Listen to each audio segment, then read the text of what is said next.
hustle on a mission. Grinding for that spot, a brand new pot to piss in. Trying to school my partners home, babe, they pay attention. Sticking to my vision, on the road to the riches. Every single day, I'm a hustle on a mission. Trying to get 100 M's, nigga, I ain't kidding. I'm on a mission. 24/7. Home Ink TV, welcome to the Lit House. Whatever you do, make sure you keep the light within you shining bright. You feel me? Home Ink TV, hustlers on a mission every day. Sponsored by dividendsapparel.com. Whatever you do, make sure you do it capital and create a positive impact today and later.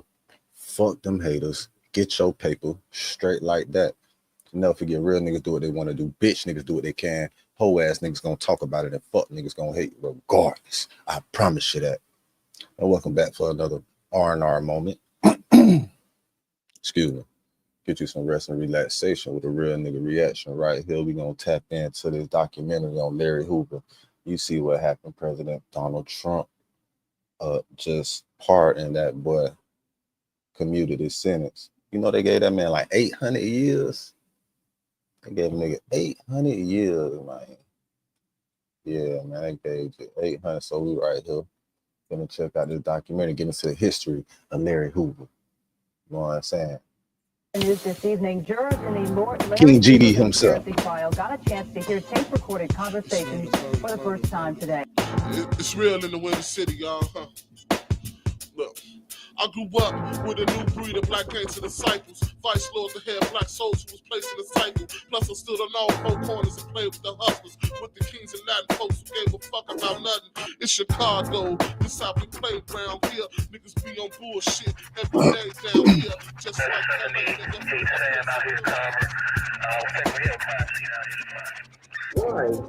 Why do you believe that you should be released? Basically, I think I've done my time. I paid my debt fast.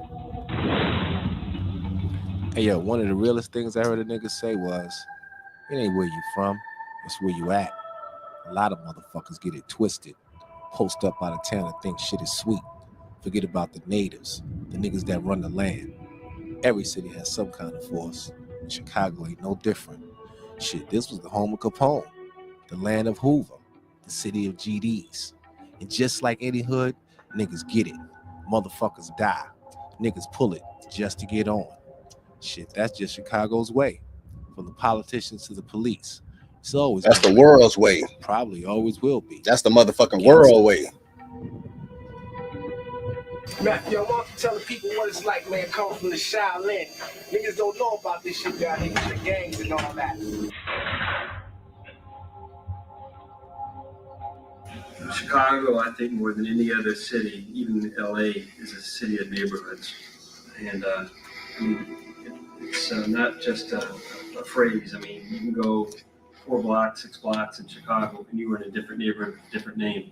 And the city of Chicago even designates all these different neighborhoods on a map. It's like we are in a city of maybe 50 or 60 different little towns, but it's all the city of Chicago. And I think from way back when, even in the 1900s, early 1900s, late 1800s, you had all these different ethnic groups that came into Chicago. They said, this is my part of the city, and you're not going to come in it. And if you do, I'm going to knock you over the head or whatever. And this has been part of Chicago's history from the beginning. You had the Irish gangs, you had the Italian gangs in the early.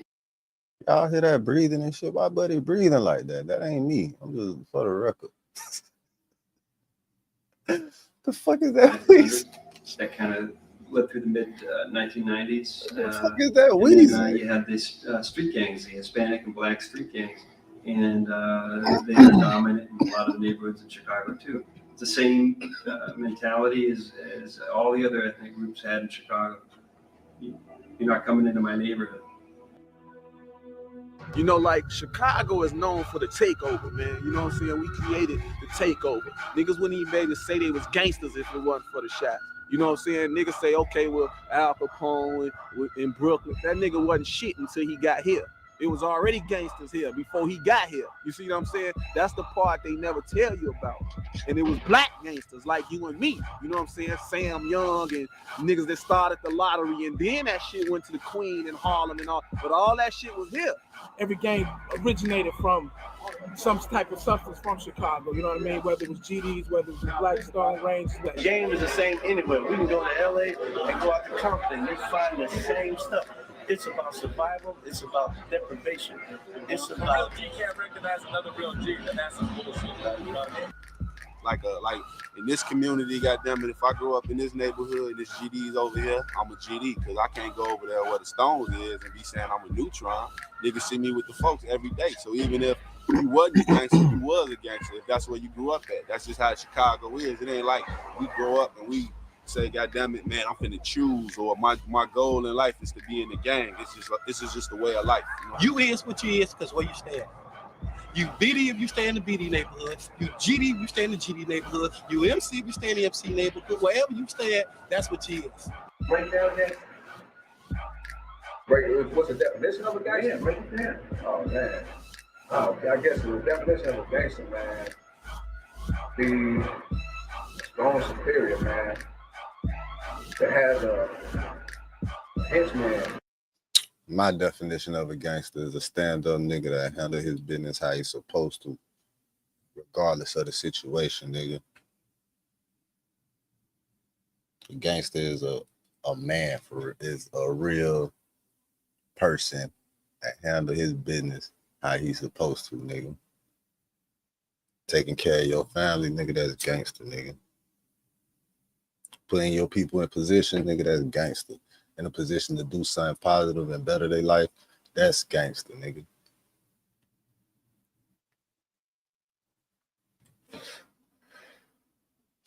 Making sure your little ones got the knowledge to prosper in life, that's gangster, nigga. I know.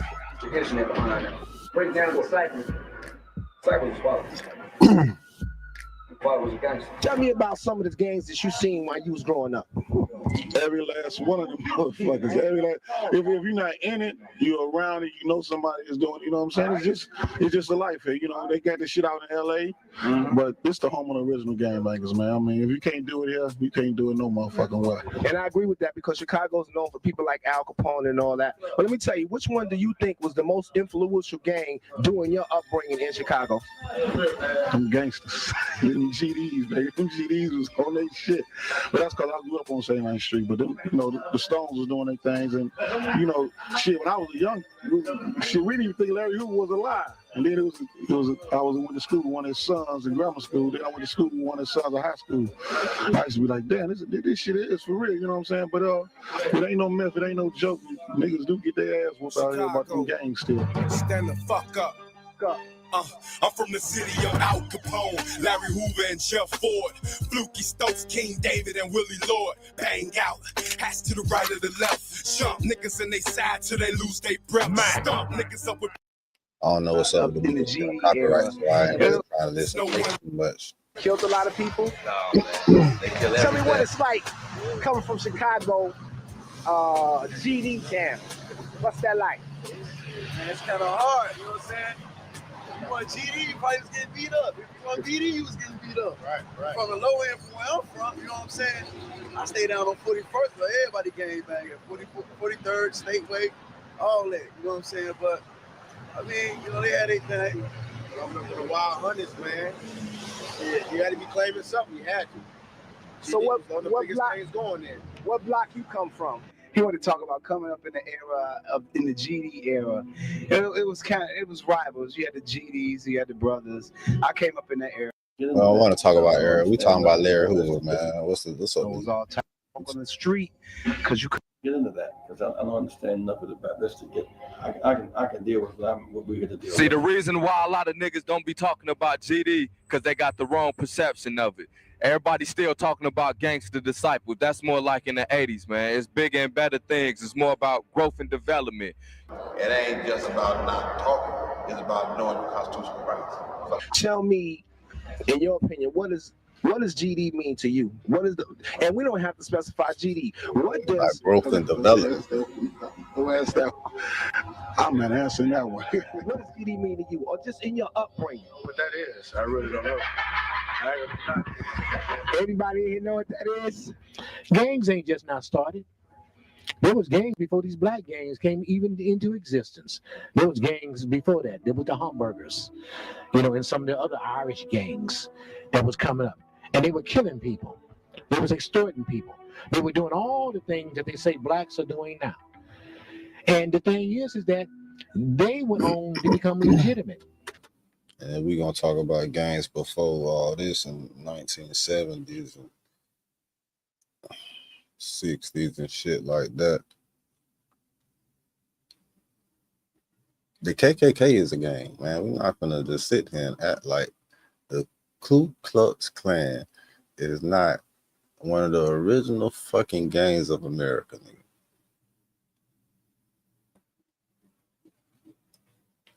But they the police though. They are the government. They are the system. You will never see no RICO of the Ku Klux Klan. These bitches are free to roam the streets. You feel me? Even without permits, they be saying they have permits and shit. But that's because they people gonna look out for them. They people gonna cover them. Like you gonna cover your people and shit. They gonna hold down their people. You know what I'm saying? I just wanted to state that for real. I feel like I had to say that. An adolescent period that they went through. But they had people of the older group who molded them and guided them. And if you want to go way back to Massa Musa, though, he had a gang. I bet. No.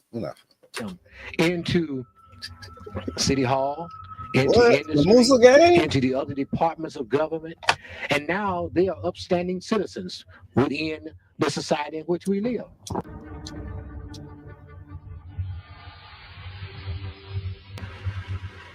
In order to know a man, you must know the content of his character. You can't really judge a man based on what he says. Some jail shit, fuck what a nigga say, watch what he do. But in order to find out if that's true or not, you got to give that man a chance. It don't really matter if he was a GD, if he was a mole, if he was a blood, if he was a crip, hustler, whatever you is. Somebody got to give you a chance. And although we all make mistakes, we could be redeemed. So I ask myself, what is the content of Hoover's character? Well, anytime you do a extensive amount of time, it can have two effects. It can harden you, or it can make you think. And I thought, what have you thought? What are the thoughts like on a day-to-day basis in incarceration? Well, basically, you think about preparing yourself for the future and preparing yourself for one day when you will return to the streets.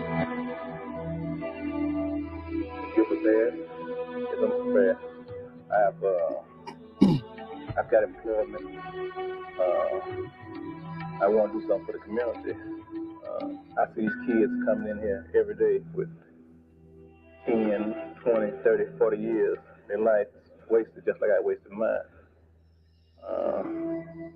Because ideologies, street gangs, one teenager don't like the other teenagers because the way he wears his hat. Because his ideology is different from his. A disciple don't like a vice lord. We all black people. He has always been a lovely child.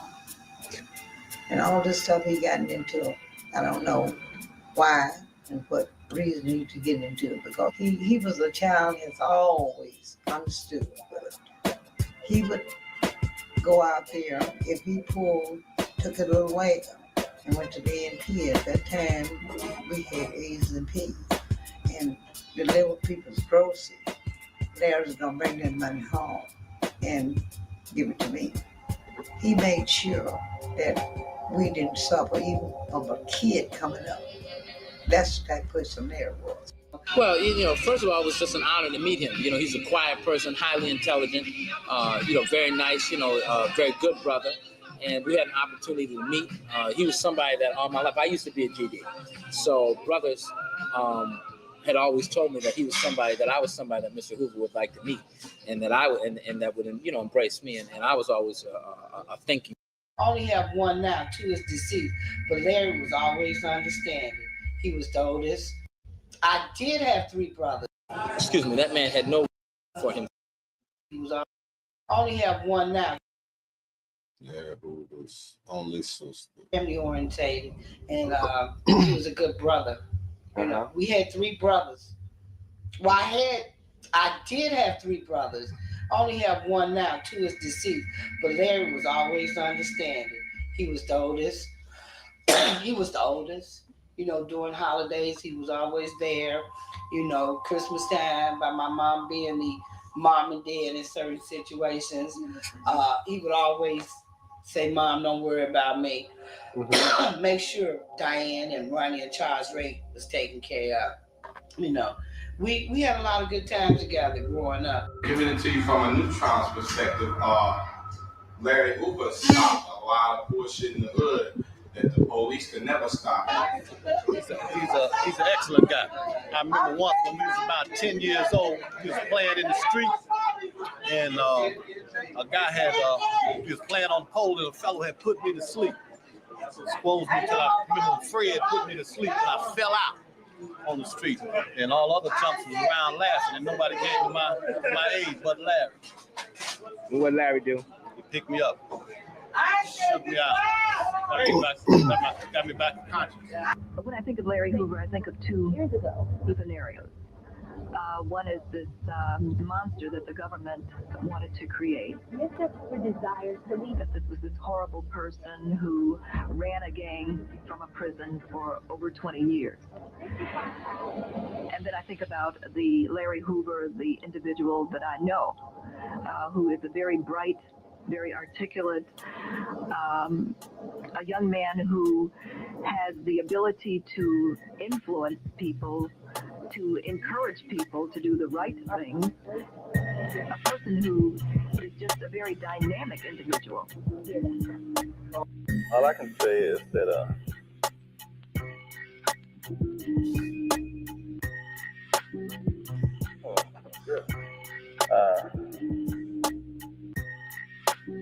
I can't take back what I've done. Obviously, I've been convicted of it. All I can do is try to do something to ensure that this doesn't happen again. By using the time that I've done and the thought process I've developed to try to make sure no other youngsters don't do the same thing I did. They said time is a virtue like matrix. A weak mind in the hurt you get play tricks. If the rhyme that can curse you like. So he seemed real remorseful right there, like when he was speaking. Like, can't take back what he did, you feel me? You know, he fucked up. Yeah, that's all niggas could do. When you fuck up, that's all you could do, you know what I'm saying? Take another step forward to change that shit, do better. That's it, bro. Life goes on with shit, you know what I'm saying? Try to beat the game, you feel me? Ain't no reason to quit. What I'm saying? Can't just start over like, you know what I'm saying? So finish the game out, nigga. Sometimes switch the cards up. Fuck the hand you were dealt. Switch that shit up. You feel me? And it was BGD. No, we're gonna talk straight out. We're gonna talk straight out. And when it was BGD, and you had David Boxdale, you know what I'm saying, and you had Larry Hoover. And as they come together as one, you know what I'm saying, it became BGD and Black Gangsta Disciple Nation.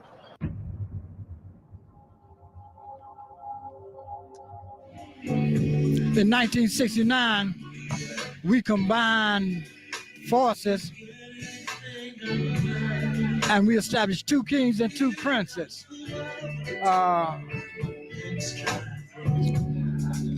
I was very instrumental in the disciples and the gangsters coming together. When I went to jail in 1968 for failure to register a gun and unlawful use of a weapon, I met David Boxdale while I was in the House of Correction. We was at odds when we first met. That's King David. He began to love me and I began to love him as my brother. When I came out of jail in 69, Hoover was the ambassador of the Stones. We had a nation meeting of the gangsters, and I said I wasn't gonna be no Stone. That night, Hoover called Jeff Ford and told him that he could no longer be a Stone or ambassador of the Stones. Wait a minute. Who called who now? Say that again. Hoover called Jeff Ford. Right. And told him that he could no longer be affiliated with the Stones. And I believe he did that out of his love for me. The next day, Jeff came to 680 Green and wanted to try to straighten it out. We wouldn't hear of it. So he left with a little anger. About 6 months later, 6 or 7 months later, with me talking to Larry and me also keeping in contact with David, I had a chance to bring them together. And we sat and we decided that it would be an equal partnership. That's how it got to be 2 kings and 2 princes. Name the 2 kings and name the 2 princes. David Boxdale and Larry Hoover combined makes up the king of the Black Gangster Disciples. Tennessee and a brother named Old Timer was their prince, their second in charge.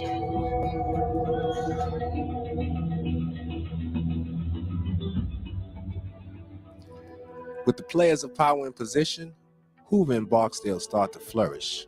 GD spread rapidly, but in 1973, according to court documents, Hoover allegedly orders the execution of William Pookie Young for robbing one of his narcotics houses.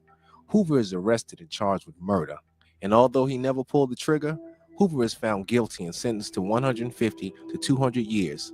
23 years old in Statesville maximum security, with 2 football fields facing him for numbers, Hoover still continues to grow.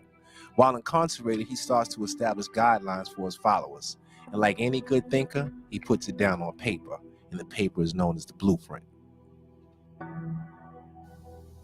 This blueprint is a bound copy of a jailhouse manual. ATF recovered this manual as a jailhouse, almost a Bible for the street gang. Growth and development. It's GD. It's the same thing. This is just a bound version to cover up what these guys are putting together in jail to structure their street gang on. It's a reshaping. When you take away a man's freedom, then he looks at life in a whole different manner. He knows the importance of his own mortality and the importance of human life itself. His values change. To me, when Brother Hoover let it be known about the blueprint being published and put something that once was secret into the public domain, let everybody know that it was about an evolution from gangster disciple to growth and development. So everybody didn't want to hear the social change for a positive end. They still stick to that gangster disciple. That's on them. What Larry Hoover is about, and those that's locked up is about, and the concept that I'm about, is growth and development, making the individual have a right to grow and develop. Gator Bradley has become the consigliere of Chicago street gangs. I think growth and development is not necessarily what the Gangster Disciples are all about. I think that might be a farce. I see that the Gangster Disciples, 14 years after growth and development became a catchphrase, are as powerful and ruthless as ever. However, the same corporate structure that seemed to govern the Gangster Disciples in the 90s doesn't seem to exist as strongly anymore, and there's a lot more independence in this organization, and it's a lot more about me being on drugs, That shit be crazy when you listen to white people try to tell you something about some nigga shit, right? You know what I'm saying? That shit just be funny to me. My neighborhood making money than it is in honor and respect and that kind of stuff. But For the as far record, as, I'm not in any growth and gang. development goes, I think there are certain people in the organization that use that for their own political ends, and they still are to some degree. But and maybe some of those people are legit now, and they are interested in politics and furthering people's benefiting the community through politics. But as a whole, I don't think that that's what the GDs are. What the fuck is up with this nigga breathing like that, man? You need to what's up with Buddy, man? You need to mute that bitch or something. Shit fucking with me. Y'all know that shit?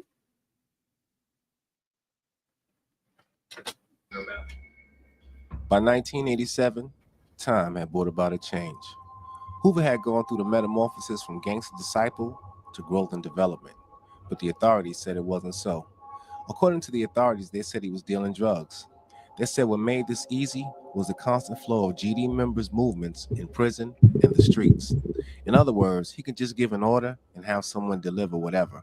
In addition to the accusations of him getting whatever in jail and moving whatever in the streets, it was alleged that he was starting to swell in size. GDs had spread to 35 states. And with the increase of members and the increase of power, you know what they say. And people was watching. These aren't kids anymore in the gangs. This isn't the West Side Story of the 1950s movie. These are businessmen. This is the new outfit. This is the new face of organized crime. In the late 80s and very early 90s, they became a national force by recognizing outside markets outside of the city of Chicago and began putting their members into various cities throughout the United States. The gangster disciples are now in position to import narcotics from foreign countries. All white controlling bricks, all tan bricks in Chicago. What do you know about Larry Hoover's GDs? I know that Larry Hoover's GDs are considered to be the largest, most powerful gang in Chicago. They are almost like a corporation. They have branches all over the country. I've gone to Winona, Minnesota, and talked to GDs who are working out there through the small towns or on army bases. They're everywhere.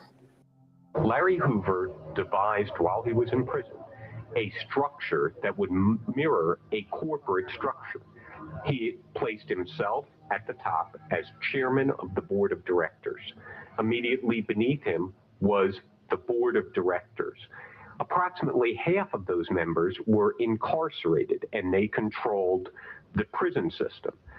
Half of them were unincarcerated. They controlled the Gangster Disciples operations on the street. The Black Gangster Disciples were a Fortune 500 company. They would be in the top 10%. I know that the organization has changed over the last decade and a half or so. They really kind of entered Chicago's consciousness in the 90s when 21st Century Vote was formed, and thousands of people were mobilized to vote in elections and try to get some candidates affiliated with.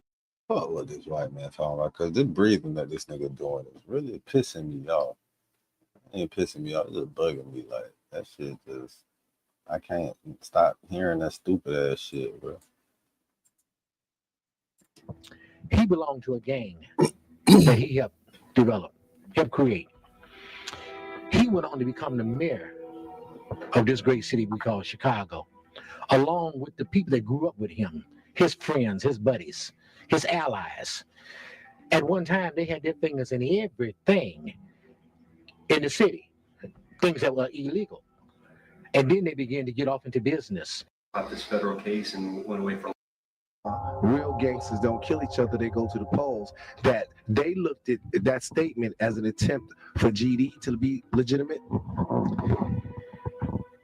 The thing is that the old Mayor Daley, the father, he belonged to a gang that he helped develop, helped create. He went on to become the mayor of this great city we call Chicago, along with the people that grew up with him, his friends, his buddies, his allies. At one time, they had their fingers in everything in the city, things that were illegal. And then they began to get off into business. They began to control the commerce within the community. And then politics.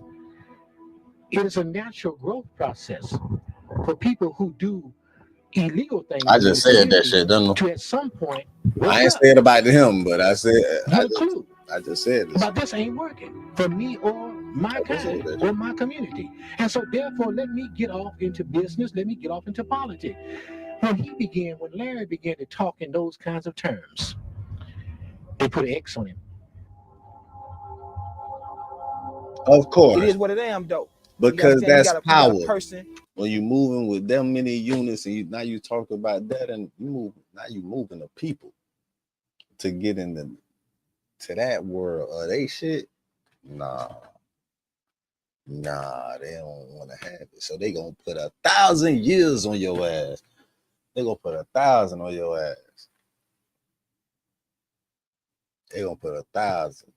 They put 1,000 years on it. Well, and Donald Trump just pardoned. Said, "Fuck them 1,000 years." You could come home. Has a considerable amount You of could power. die. You could die at the They crib, can nigga. no longer control the person. They dispose him.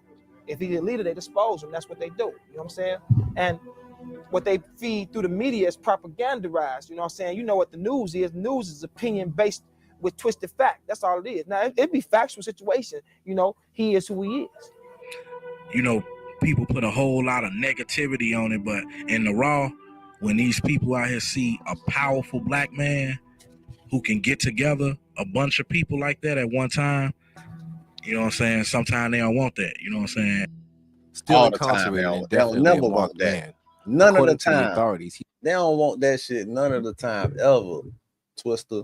He still controlled $100 million a year drug empire. While on the inside, he controlled more of the outside than the average man on the outside actually did. In addition to that, there was the birth of 21st Century Vote.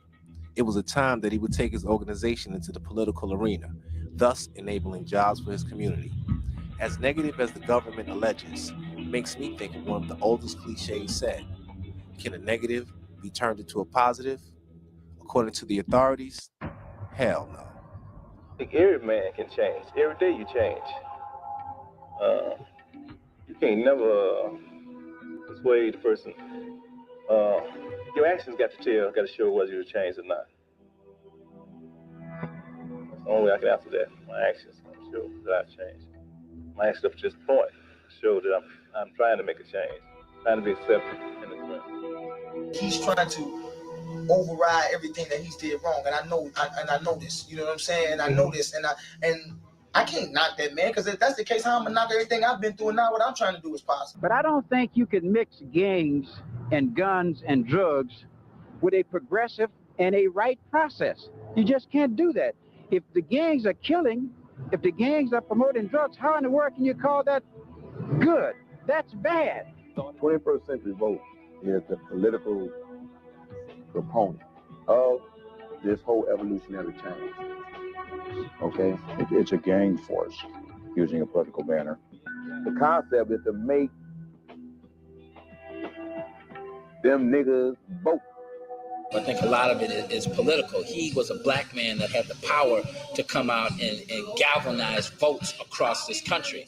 And when the government found out that he had plans to 21st Century Vote to come out and be involved politically, that's when they went about going about the process of trying to have him indicted on these conspiracy charges. And that's when they took him out of state court and brought him into federal court. And so it's a terrible thing, because he was one man that I really believe could have come out and really brought together young brothers across this country and brought them to the table to vote. And that's where the power is. And that's why I believe there was a collective conspiracy to have him locked up. I know there is. Let me join the issue this evening by reading to you from John Cassidy.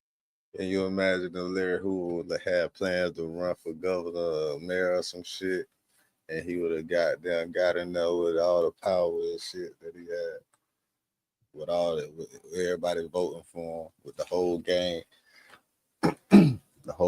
and they peoples. That's some shit to think about, right? Like if he could have got in there and really manipulated the system from the inside, it had to be possible for them to do that shit. The numbers, it definitely was possible because niggas was definitely would have did that. I could see that.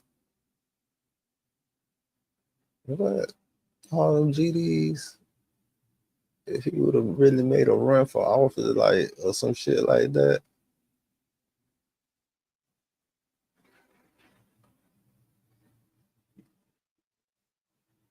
that's some shit to think about. The story. That'd be a reason they give a nigga 2,000 Quote, years. A convicted murderer, a convicted drug dealer, and a former ranking member of the Gangster Disciples, all with ties to Disciples boss Larry Hoover and his political arm, stood Wednesday with the president of the Chicago Urban League, one of the city's most respected organizations, to tout a voter registration drive. And the story went on. Only a few blocks away, a federal drug conspiracy trial continued. It has bolstered prosecutors' contentions that Hoover's political group, 21st Century Vote, was run by gang members and funded with drug money and street taxes. End of quote. Our efforts with them have been certainly above board, very legal.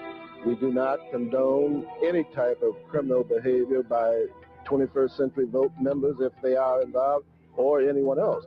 The fact that Brother Larry Hoover was able to let individuals know through the Resurrection CD by Brother Jay and the Ghetto Boy, when he say, real gangsters go to the polls. Well, the truth is, niggas in the street got to get together all over the nation. Not the regular people in the street. I'm talking about street niggas. I'm talking about niggas that call themselves gangsters.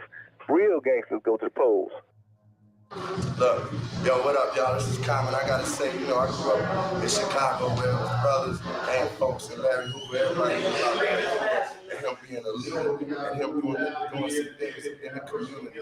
And at first we thought it was just gang labor, but he really was showing leadership and tried to do some things to change stuff. And when he got locked up, I heard he tried to really get on the right path. So, it's like this. I know Larry Hoover's son, Larry Hoover, been a real cat. Everybody, go through they dirt and everything, turn it around and trying to make change in the city.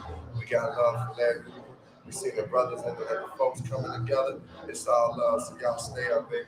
But as I picked up the literature that Mr. Hoover put together, our board of directors put together, it made a call. It made a call for us to make a conscious effort to do the right thing inside of the community, to put them guns down and go to the polling places. They're just like organized crime. And that's what they want to do. They want to create a front, and they want to slow down the actual violence, so we'll get off their back. They're not fooling us at all. Hoover was now in the political arena, and like any political arena, the opposition would look for dirt. While Hoover was campaigning his troops, the government was in his closet. The 9 women and 3 men on the jury get a glimpse of what's ahead. The federal government alleges Hoover continues to run the Gangster Disciples from his prison cell. He and the 6 others are on trial accused of running a multi-million-dollar drug ring, dealing heroin, cocaine, and marijuana. Prosecutors also believe the defendants funneled From the drug cell? money into political organizations like 21st Century Vote. Speaking for 2 hours, U.S. Attorney Ronald Safer tells jurors he has no doubt the evidence will prove guilt, including secretly taped audio recordings. Safer reveals the jury will hear for itself conversations between Hoover and fellow gang members visiting his cell. We knew that Larry Hoover somehow was communicating with the gang leaders on the street.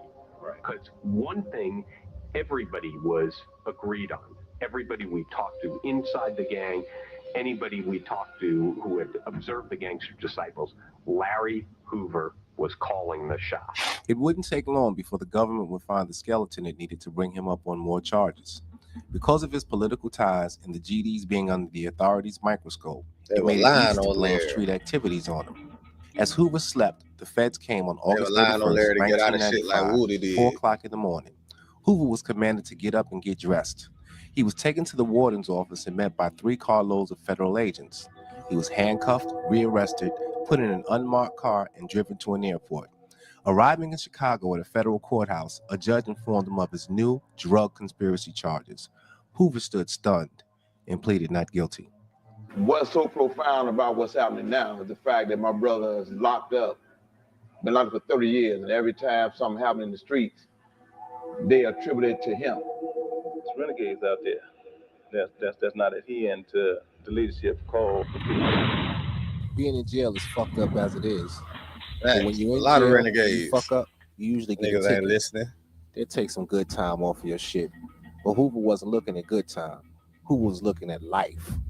And while Hoover was looking at his new charges of life for conspiracy, them feds gathered up 250 people and swept the South Side, seeking to arrest anybody who had come to visit because they had caught him on tape. The street is watching. She is watching all the time.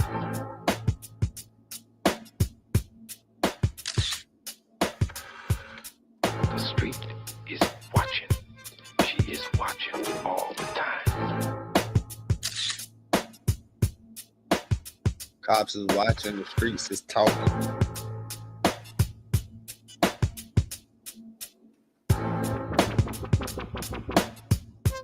How that shit go? Cops is watching, streets is talking. You bitches ain't faithful.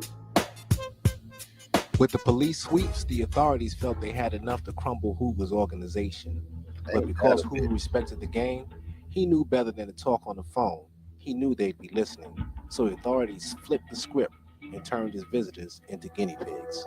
They went lower than everyday rats. They put wires on any and everyone without them knowing. One way or another, they was going to build them a case. As defendant Hoover and 6 others accused of being his top lieutenants looked on, a Chicago police officer explained why the federal government decided to bug Hoover's visitors at a downstate prison. Mary Hodge told the jury Hoover simply wouldn't discuss gang business on prison telephones. But because of the 4th Amendment right, nobody has the right to come and put a bug on another individual without his permission to go and hear any conversations for that evidence to be used. Well, the big issue, the issue that that's a bug though. It's not permitted. It's my shit. It's a bug. Was the biggest issue in the case was the suppression of the tapes themselves. There's federal statutes that guide the process of the wiretaps, how these tapes are sealed. And they didn't follow, the government didn't follow the procedure that's dictated by the statute. I think the Vienna tapes should not have been allowed, basically because we believe that the government obtained these tapes illegally, in violation of the wiretap laws, in violation of the U.S. Supreme Court laws dealing with wiretaps. The difference between right and wrong is when you know you're wrong, but been getting away with it for so long, you think you're right. The tactics used by the government were at the time mind-boggling, to say the least. A wire was implanted in all of the visitors' passes at Hoover's jail, allowing the government to hear all said without the knowledge of even the visitors, and of course not Hoover. Unfair and unconstitutional, to say the least. As bad as I hate to say this, even a snitch knows he's wired. But not one visitor was aware that they were being used. Down and dirty, the government proceeded to start what they called a fair trial. And however foul, it was the government, so it was fair game. Bugging a visitor's pass, maybe that's not just a crazy idea. I wonder if that could be technically possible. And let's get the group in here and let's brainstorm this. You create these visitor badges, and we'll implement them at 4 separate institutions so that nobody is terribly suspicious. Because if you introduce something new to a prison system, the prisoners will be quite alerted to the fact that there's something up. The first thing that became apparent was these tape recordings were very difficult to hear. There was a lot of background noise, a lot of distractions. And of course, Larry Hoover and his visitors weren't screaming out the conversations about this illegal activity. And yet, We could hear it. It was tantalizing. They talked all about how the gang was making its money, directions from Larry Hoover about who would run the operation, directions about where the drugs would go, who they should get the drugs for. Everything you could imagine. If you take the That's all they government's needed to give a position and nigga say, 3,000 what Mr. years. Hoover said when he didn't know that the government was listening. You have to also take these portions where he also didn't know that the government was listening, and he talked about the good things that this organization was becoming and the things that this organization was doing to be helpful to the community. And see, that's another thing that the GD did, that they was feeding the community. They was getting these shows. They had the clothing line going on. These are very smart, you know what I mean, entrepreneurship thing that they was pulling off that people wasn't really looking at. With the evidence the government had, knowing it should be inadmissible, they continued to proceed. They knew all they needed was 12 minds like their own, and as hard as it sounded, it wasn't. Millions believe in an America that bullies. Look at our leaders, so it ain't hard to tell. Hoover was sure to be convicted. Ladies and gentlemen of the jury, please answer yes or no as I No, they gonna lie. They gonna say whatever they want to say. Well, you say the truth. What happened? Was the verdict as just read as to count one your true and individual verdict? They put a hit on him. The hit wasn't to just shoot him or anything of that nature. Juror number Because he's 4, still useful. Juror number 5, juror number 6. Yes. Basically, the prosecution tried to say, GD, we didn't do nothing but sell drugs and gangbang, kill people, innocent people. Juror number 8. You are a great speaker. Your ass is out. Juror number 10. Yes. When that crime was committed, I was a kid. If there's anything that you could say to your son right now, what would you say to him? Yes. Well, you know, I was said to him, Larry, just pray. There's a God in heaven. We, the jury, in the above entitled cause, find the defendant guilty.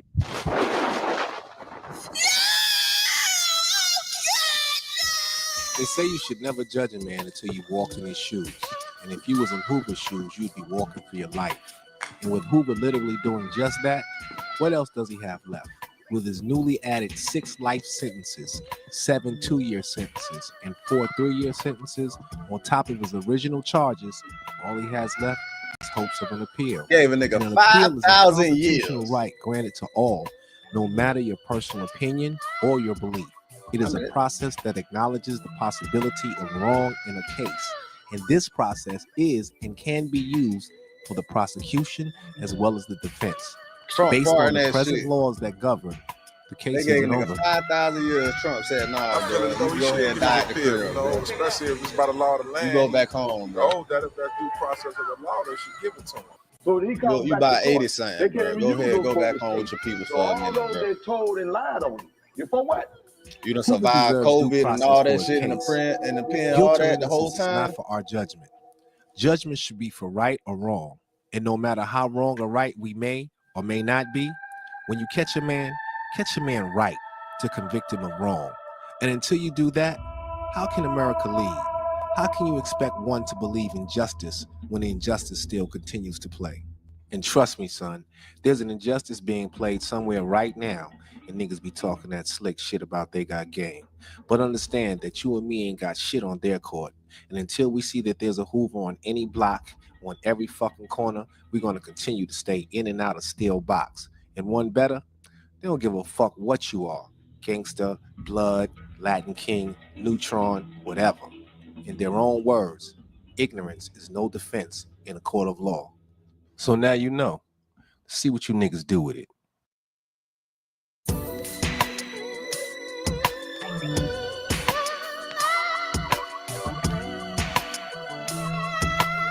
They say you really don't know a person. Yep. And that's it. It's the end of the R&R, real nigga reaction. A little bit into the history of the Larry Hoover. He gave that boy 5,000 years. And Trump just said, fuck all that time, my boy. You go back to the crib, go back with your people, nigga. You made it through the system all that time, COVID, all that, nigga, you still in? Man, fuck that. You a real G, nigga. Go ahead, die at the crib with your peoples, nigga. Fuck them 10,000 years they just gave your ass. Fuck them 10,000 they was talking about. I'm a part in that shit. That's what Trump just did. Hey, man, real nigga reactions. Wrapping up Home Inc. TV. Hustlers on a mission every day. Dividendsapparel.com. Whatever you do, make sure you do it capital and create a positive impact today and later. Fuck them haters. Get your paper straight like that. And never forget, real niggas do what they want to do. Bitch niggas do what they can. Whole ass niggas gonna talk about it, and fuck niggas gonna hate regardless. I promise you that, nigga. Hey, I'm a hustler on a mission. Grinding for that spot, a brand new pot to piss in. Trying to school my partners, I don't think they pay attention. I'm sticking to my vision on the road to the riches. Every single day, I'm a hustler on a mission.